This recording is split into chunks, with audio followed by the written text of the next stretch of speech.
Esta es una reunión que nosotros hacemos una vez a la semana, día domingo, donde justamente hacemos esto, recordarnos quién es Jesús para nosotros y quién es Jesús para el mundo. En medio de estas semanas que han sido tan complejas, ¿no es cierto?, para nuestro país, es realmente un regalo del Señor poder reunirnos hoy a celebrar bautismos, a decir de que el Evangelio de Jesús es la esperanza para el mundo. Y tenemos esta polera que dice he decidido, y hay que explicarla sobre todo después de tantas decisiones que se están tomando. Nosotros decimos he decidido seguir a Cristo. Y aquí hay, ¿no es cierto?, 14 personas que hoy día se van a bautizar y que están diciendo y van a decir públicamente he decidido seguir a Cristo. Y por eso es la celebración, y tal vez una de las celebraciones y uno de los símbolos más importantes de la fe cristiana, porque se expresa de manera externa una convicción interna, una transformación interna que el Señor ha hecho por medio de su evangelio en la vida de cada una de estas personas. Y por eso hoy día, antes de hacer los bautismos, queremos hablar acerca de esta esperanza, que es la esperanza que permanece, que es la esperanza que nos sostiene, que es la esperanza que nos puede afirmar en los tiempos difíciles y también la que debemos recordar en los tiempos buenos, porque Jesús debe ser el centro de nuestra vida. Y eso es lo que hoy queremos decir, eso es lo que hoy queremos proclamar. Y la verdad es que el Evangelio de Jesús nunca debería ser un evangelio o un mensaje simplemente teórico. El Evangelio de Jesús está lleno de poder, pero también es un evangelio, es un mensaje, una buena noticia que fue encarnada en Jesucristo y que se encarna en distintas personas que deciden seguir a Jesús en sus vidas.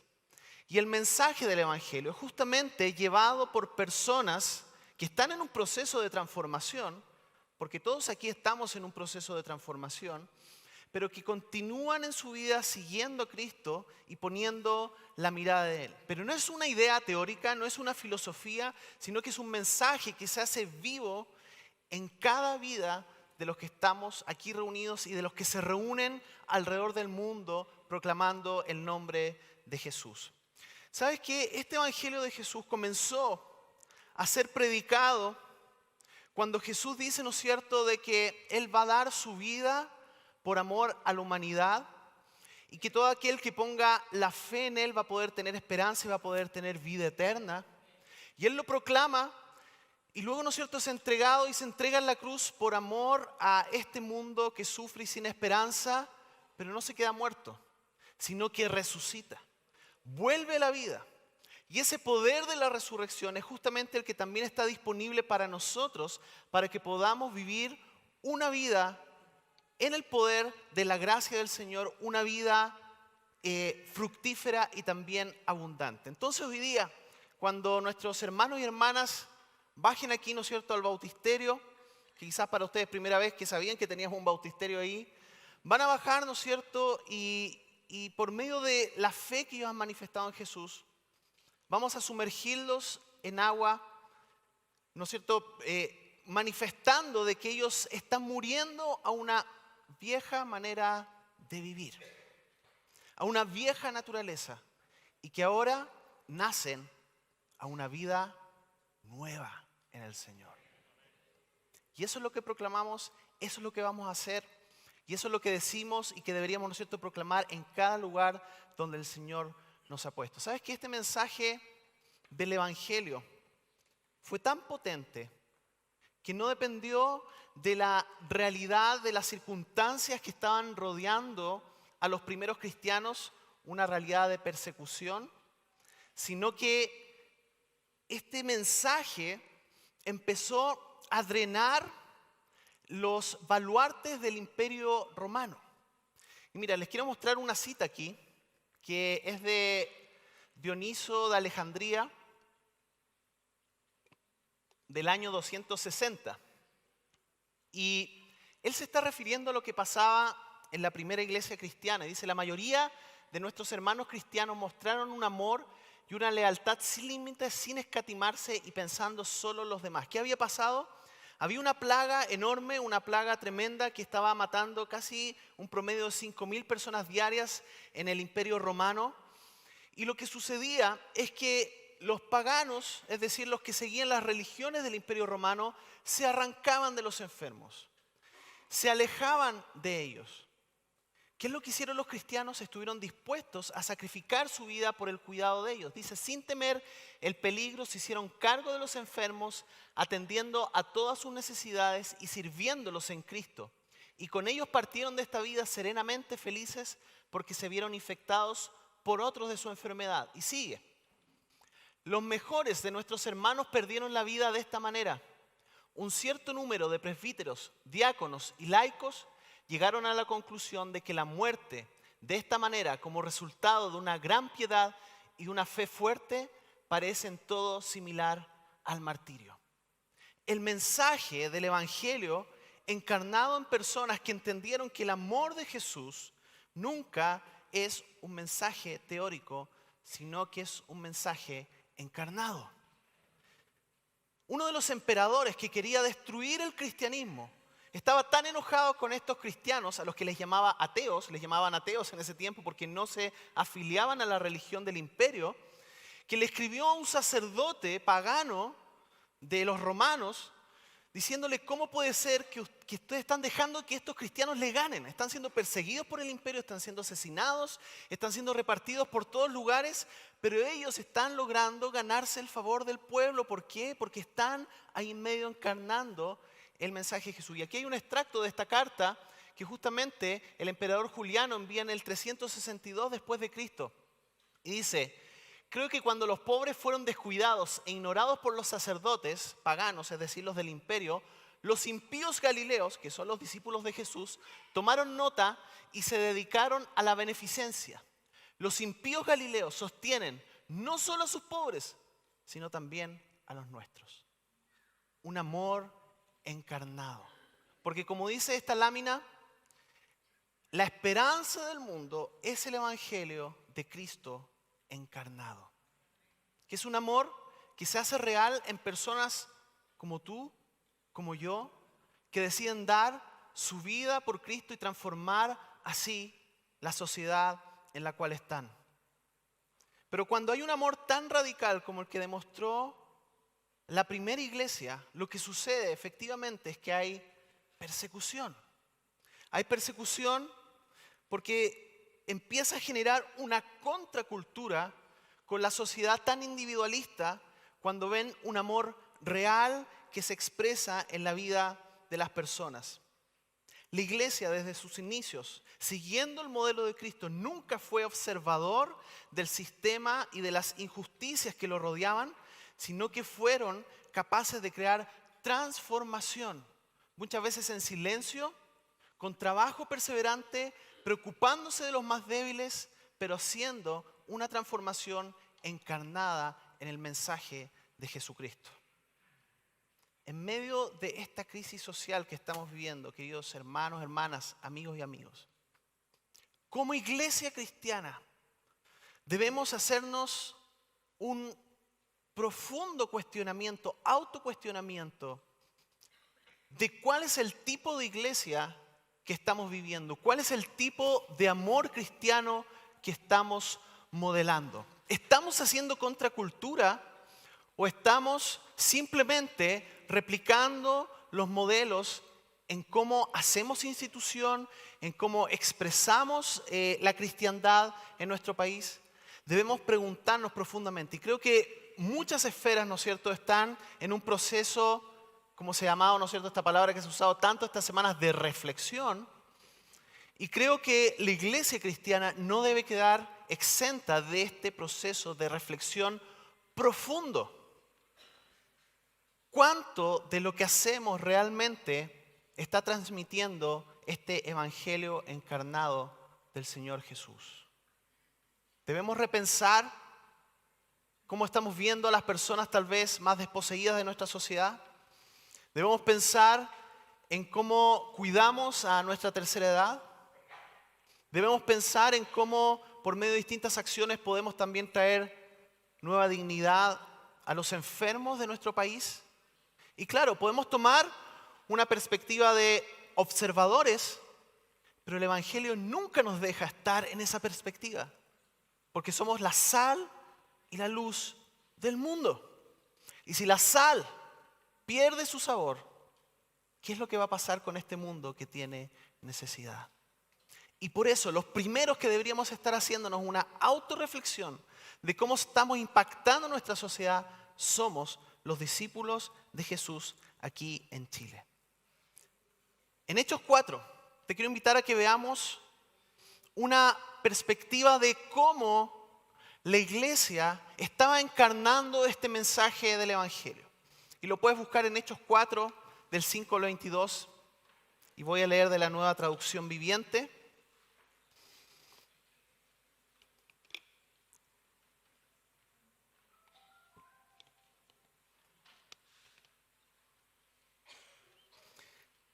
¿Qué está pasando aquí? Aquí hay una situación y hay una escena que va a comenzar con la defensa de dos discípulos de Jesús, de Pedro y de Juan, frente al concilio de los judíos. Y ellos se están defendiendo por una situación que ya vamos a ver más adelante, pero están en medio, ¿no es cierto?, de este juicio en el cual están siendo presionados a cambiar la dirección y la predicación que ellos estaban realizando.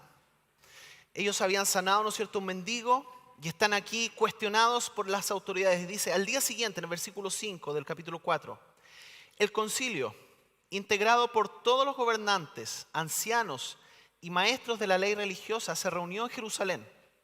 El sumo sacerdote, Anás, estaba presente junto con Caifás, Juan, Alejandro y otros parientes del sumo sacerdote. Hicieron entrar a los dos discípulos y les preguntaron, ¿con qué poder o en nombre de quién han hecho esto? Entonces Pedro, lleno del Espíritu Santo, les dijo, gobernantes y ancianos de nuestro pueblo, ¿nos interrogan hoy por haber hecho una buena obra a un inválido? ¿Quieren saber cómo fue sanado? Déjenme decirles claramente, tanto a ustedes como a todo el pueblo de Israel, que fue sanado por el poderoso nombre de Jesucristo de Nazaret.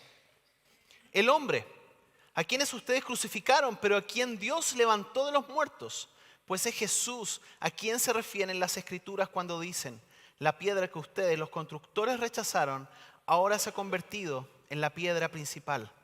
En ningún otro hay salvación. Dios no ha dado ningún otro nombre bajo el cielo mediante el cual podemos ser salvos.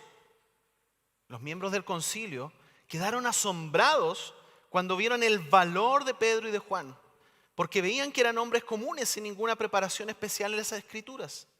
También los identificaron como hombres que habían estado con Jesús. Sin embargo, dado que podían ver allí de pie entre ellos al hombre que había sido sanado, no hubo nada que el concilio pudiera decir. Así que les ordenaron a Pedro y a Juan que salieran de la sala del concilio y consultaron entre ellos. ¿Qué debemos hacer con estos hombres?, se preguntaban unos a otros. No podemos negar que han hecho una señal milagrosa y todos en Jerusalén ya lo saben. Así que para evitar que sigan divulgando su propaganda aún más, tenemos que advertirles que no vuelvan a hablar con nadie en el nombre de Jesús. Entonces llamaron nuevamente a los apóstoles y les ordenaron que nunca más hablaran ni enseñaran en el nombre de Jesús. Pero miren lo que Pedro y Juan respondieron. ¿Acaso piensan que Dios quiere que los obedezcamos a ustedes en lugar de a Él? Nosotros no podemos dejar de hablar acerca de todo lo que hemos visto y oído. Entonces el concilio los amenazó aún más, pero finalmente los dejaron ir porque no sabían cómo castigarlos sin desatar un disturbio. Pues todos alababan a Dios por esa señal milagrosa, la sanidad de un hombre que había estado lisiado por más de 40 años. Aquí están estos discípulos de Jesús haciendo una defensa del Evangelio con valor frente a todo este sistema que estaba queriendo silenciar el amor encarnado de Jesús. Pero ¿qué es lo que desató todo esto? lo que desató todo esto fue que estos discípulos vieron con tal compasión a un lisiado, a una persona que tenía necesidad, que oraron en el nombre de Jesús para que fuera sanado. Retrocedamos la historia y veamos lo que dice Hechos 3 del 1 al 11. ¿Qué es lo que pasó antes justamente de esta defensa? Cierta tarde Pedro y Juan fueron al templo para participar en el servicio de oración de las 3 de la tarde. Mientras se acercaban al templo, llevaban cargando un hombre cojo de nacimiento. Todos los días lo ponían junto a la puerta del templo, la que se llamaba Hermosa, para que pidiera limosna a la gente que entraba. Cuando el hombre vio que Pedro y Juan estaban por entrar, les pidió dinero. Pedro y Juan lo miraron fijamente y Pedro les dijo: míranos. El hombre lisiado los miró ansiosamente, esperando recibir un poco de dinero. Pero Pedro le dijo: yo no tengo plata ni oro para ti, pero te daré lo que tengo. En el nombre de Jesucristo de Nazaret, levántate y camina. Entonces Pedro tomó al hombre lisiado de la mano derecha y lo ayudó a levantarse. Y mientras lo hacía, al instante los pies y los tobillos del hombre fueron sanados y fortalecidos. Se le levantó de un salto, se puso de pie y comenzó a caminar. Luego entró en el templo con ellos, caminando, saltando y alabando a Dios. Toda la gente lo vio caminar y lo oyó adorar a Dios. Cuando se dieron cuenta de que él era el mendigo cojo que muchas veces habían visto junto a la puerta hermosa, quedaron totalmente sorprendidos. Llenos de asombro, salieron todos corriendo hacia el pórtico de Salomón, donde estaba el hombre sujetando fuertemente a Pedro y a Juan. A estos discípulos se les hizo una solicitud material, una solicitud muy, ¿no es cierto?, humana, de carne y hueso. Pero estos discípulos lograron ver que había una realidad del reino de Dios distinta en ese lugar y en el mensaje del Evangelio. Porque tenían claro que debían encarnar el amor de Jesús en su zona de influencia, en el lugar donde ellos estaban. Ellos lo entendieron. Y por eso, como iglesia, nosotros debemos ser transmisores de este amor encarnado, al igual que los discípulos de Jesús. ¿Sabes qué? En el principio de la historia de la iglesia cristiana, se dio de manera natural que al lado de una iglesia surgiera un hospital o un hospicio. Un lugar en el cual empezaron a llegar las personas enfermas, el cual se fue transformando justamente en el hospital porque no tenían espacio y tuvieron que construir otros lugares. Y de ahí surgen muchos movimientos en la historia, ¿no es cierto?, de la humanidad, que desconocemos que tienen un origen cristiano. Como por ejemplo la Cruz Roja, Ejército de Salvación y muchos otros que siempre han estado enfocados en justamente apoyar a los más débiles. Los cambios que hizo el cristianismo en la historia de la humanidad han sido realmente tangenciales, pero que muchas veces otros se han apropiado. ¿Por qué? Porque la iglesia ha dejado de hacer la labor que le corresponde de vivir un cristianismo encarnado. ¿Cuál es la oportunidad que tenemos hoy como cristianos chilenos? Como cristianos de aquí, de Ñuñoa, de Macul, de Peñalolén, de la comuna donde tú vengas. ¿Cuál es la oportunidad que hoy tenemos? Es la oportunidad de encarnar nuevamente el amor de Jesús y comenzar a ver las necesidades que hay a nuestro alrededor. ¿Sabes por qué? Porque la iglesia es la luz del mundo. Y debemos hacernos la pregunta: ¿por qué Chile está como está? ¿Estamos como iglesia alumbrando como deberíamos alumbrar? ¿Estamos encarnando el mensaje del Evangelio en cada una de las cosas que hacemos? Sí, hay explicaciones, hay sistemas injustos, hay muchas cosas alrededor que deben ser transformadas y que esperamos que sean cambiadas, pero nunca nos debemos olvidar del rol que tenemos tú y yo como cristianos en el lugar donde nos ha puesto. El cristianismo, a pesar de estar en un imperio que era opuesto, que lo perseguía, que los mataba, no dejó de ser luz. Y eso justamente es lo que hizo que los baluartes del Imperio Romano fueran sacudidos por este amor encarnado de los cristianos en el lugar donde estaban. ¿Cuál es el llamado que el Señor nos está haciendo hoy. Debemos estar dispuestos a orar por los enfermos, a orar por los débiles, pero también a cuidarles en el largo plazo. Acercarnos a aquellos que sufren de maneras nuevas, creativas, y estar dispuestos como estos cristianos a tomar nuestra cruz y seguir a Cristo, pase lo que pase. Ese es el llamado que el Evangelio y que Jesucristo tiene para nosotros. Frente a una sociedad que va hacia un lado, buscando las respuestas en tantas cosas diversas, y que pensamos, ¿no es cierto?, que va a ser el modelo que va a transformar el corazón. La verdad de lo que nos dice el Evangelio es que el corazón es que influye en la sociedad, un corazón transformado por Cristo. Y fíjate, cómo oró esta iglesia que estaba perseguida, y vamos a ver esta oración en Hechos 4:23. A pesar de estar en un contexto perseguido, en un contexto complejo, dice en el versículo 23, de que tan pronto como quedaron libres, Pedro y Juan volvieron donde estaban los demás creyentes y les contaron lo que los sacerdotes principales y los ancianos le habían dicho. Cuando los creyentes oyeron las noticias, todos juntos, ¿qué hicieron? ¿Salieron arrancando? ¿Qué hicieron? ¿Empezaron a sacar publicaciones? ¿Qué hicieron? ¿Se organizaron de otra manera? No, dice que lo que hicieron todos juntos, alzaron sus voces en oración a Dios. Oh Señor soberano, creador del cielo y de la tierra, del mar y de todo lo que hay en ellos. Hace mucho tiempo tú hablaste por el Espíritu Santo mediante nuestro antepasado David, tu siervo, y dijiste: ¿por qué están tan enojadas las naciones? ¿Por qué perdieron el tiempo en planes inútiles? Los reyes de la tierra se prepararon para la batalla. Los gobernantes se reunieron en contra del Señor y en contra de su Mesías. De hecho, eso ha ocurrido aquí, en esta misma ciudad.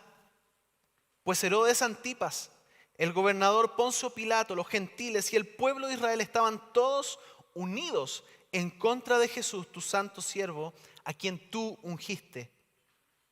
Sin embargo, y esto son los sin embargo que el Señor tiene en su palabra, sin embargo, todo lo que hicieron ya estaba determinado de antemano de acuerdo con tu voluntad.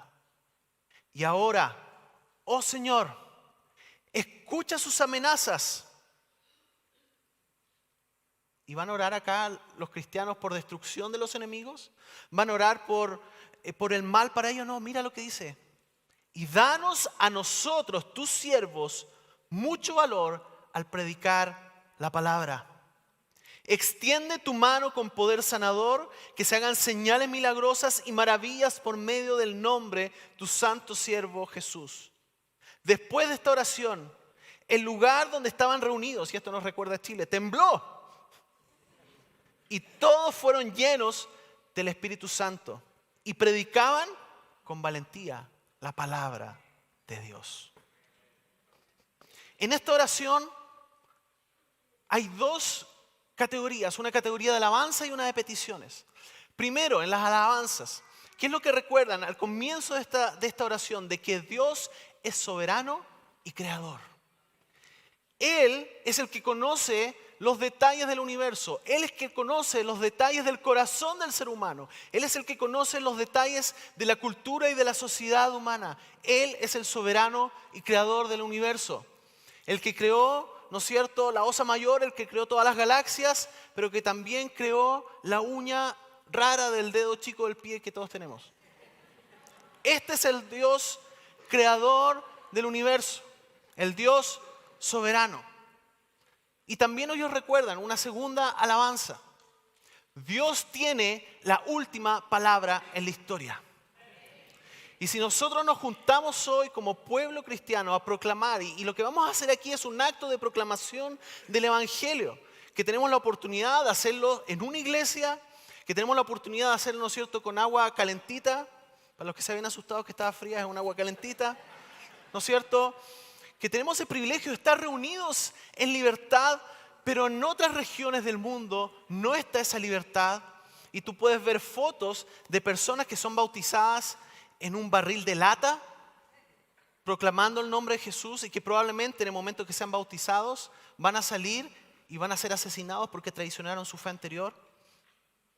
Ese es el evangelio que está en cada lugar del mundo. Y hay muchas cosas que quizás a nosotros en este momento no comprendemos, no nos hace sentido, nos tienen atribulados, tienen nuestra mente preocupada, pero debemos recordar de que Dios tiene la palabra final en la historia de la humanidad y en la historia de Chile también. Y por eso, y teniendo claro este concepto, ellos tienen estas dos peticiones, que son las siguientes. Que Dios extienda su mano con poder en el nombre de Jesús. Queridos hermanos, querida iglesia cristiana, debemos despertar a que la única forma en que podemos vivir nuestra vida es por medio de la gracia y del poder del Espíritu Santo. Ahí donde el Señor nos ha puesto. Tal vez en Chile hemos vivido un cristianismo muy racional. Hemos vivido un cristianismo muy cómodo, un cristianismo muy dominical. Lo que nos dicen, lo que nos desafían los primeros cristianos es que donde ellos iban había poder, porque había compasión y también había autoridad. Así que te quiero desafiar en el lugar donde estás, ahí donde pusiste ese alfiler, en esa zona de influencia, ora en el nombre de Jesús, por lo que sea que tengas que orar en ese espacio, en el trayecto que te tengas que ir a tu casa. Ora por esa ciudad, ora por esa calle, proclama el evangelio de Jesús ahí donde el Señor te ha puesto. Porque nunca debemos dejar como iglesia cristiana de proclamar el poder del nombre de Jesús. Y la segunda petición que ellos hacen es la siguiente: valor para predicar la palabra de Dios. Fíjate que ellos no oraron para que el Señor cambiara las circunstancias. Ellos no oraron para que estuvieran más cómodos. Ellos no oraron por un edificio, ellos no oraron por un programa. Ellos oraron para tener valentía de predicar la palabra del Señor. Así que mi oración es que el Señor nos despierte como iglesia, primero encuentro con Cristo, a realmente cuál es el llamado que el Señor tiene para nosotros hoy en el Chile 2019 y lo que sigue aquí en adelante. Porque si nos puso aquí, si te puso a ti aquí en este periodo de la historia de Chile, es para que cumplamos la misión al igual como lo hicieron primeros cristianos siendo perseguidos. Necesitamos cumplir y debemos cumplir la misión que el Señor nos ha encomendado. Así que cuando hoy proclamemos en el bautismo de que hay una nueva vida en el Señor, te quiero invitar a que veas este mensaje encarnado en cada una de las personas que están aquí. Por favor, pónganse de pie los hermanos que se van a bautizar. Solo los que se van a bautizar, solo los que se van a bautizar, que están aquí adelante. Eso. Miren, dense vuelta y miren por favor a la congregación.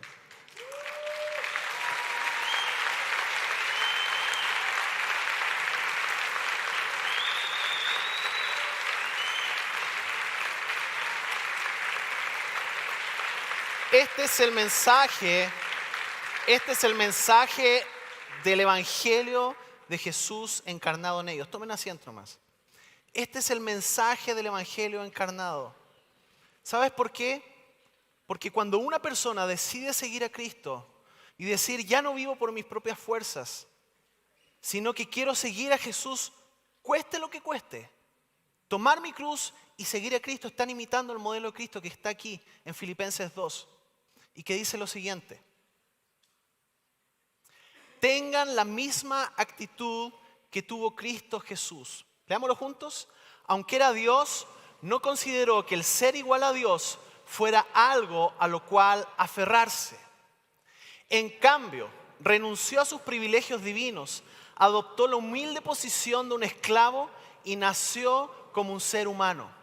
Cuando apareció en forma de hombre, se humilló a sí mismo en obediencia a Dios y murió en una cruz como morían los criminales. Por lo tanto, Dios lo elevó al lugar de máximo honor y le dio el nombre que está por encima de todos los demás nombres, para que ante el nombre de Jesús se doble toda rodilla en el cielo y en la tierra y debajo de la tierra. Amén. Eso es lo que proclamamos, eso es lo que decimos. Y por eso nuestra iglesia tiene este nombre de encuentro con Cristo, porque creemos que es el único encuentro que puede cambiar la vida del ser humano. No la única iglesia ya, sino que el único encuentro es con el Señor Jesús. ¿Cuál es el desafío que te vas a llevar tú hoy en la imitación del modelo de Cristo? ¿Sabes qué? Siempre con valentía, como fue esta oración, y siempre predicando la palabra del Señor. Y esta es mi opinión.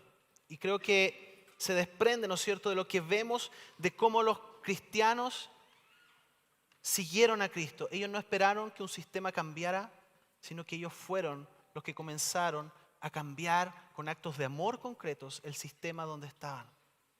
Sueño que desde esta iglesia puedan surgir proyectos, iniciativas para poder traer mayor dignidad a la tercera edad de nuestro país.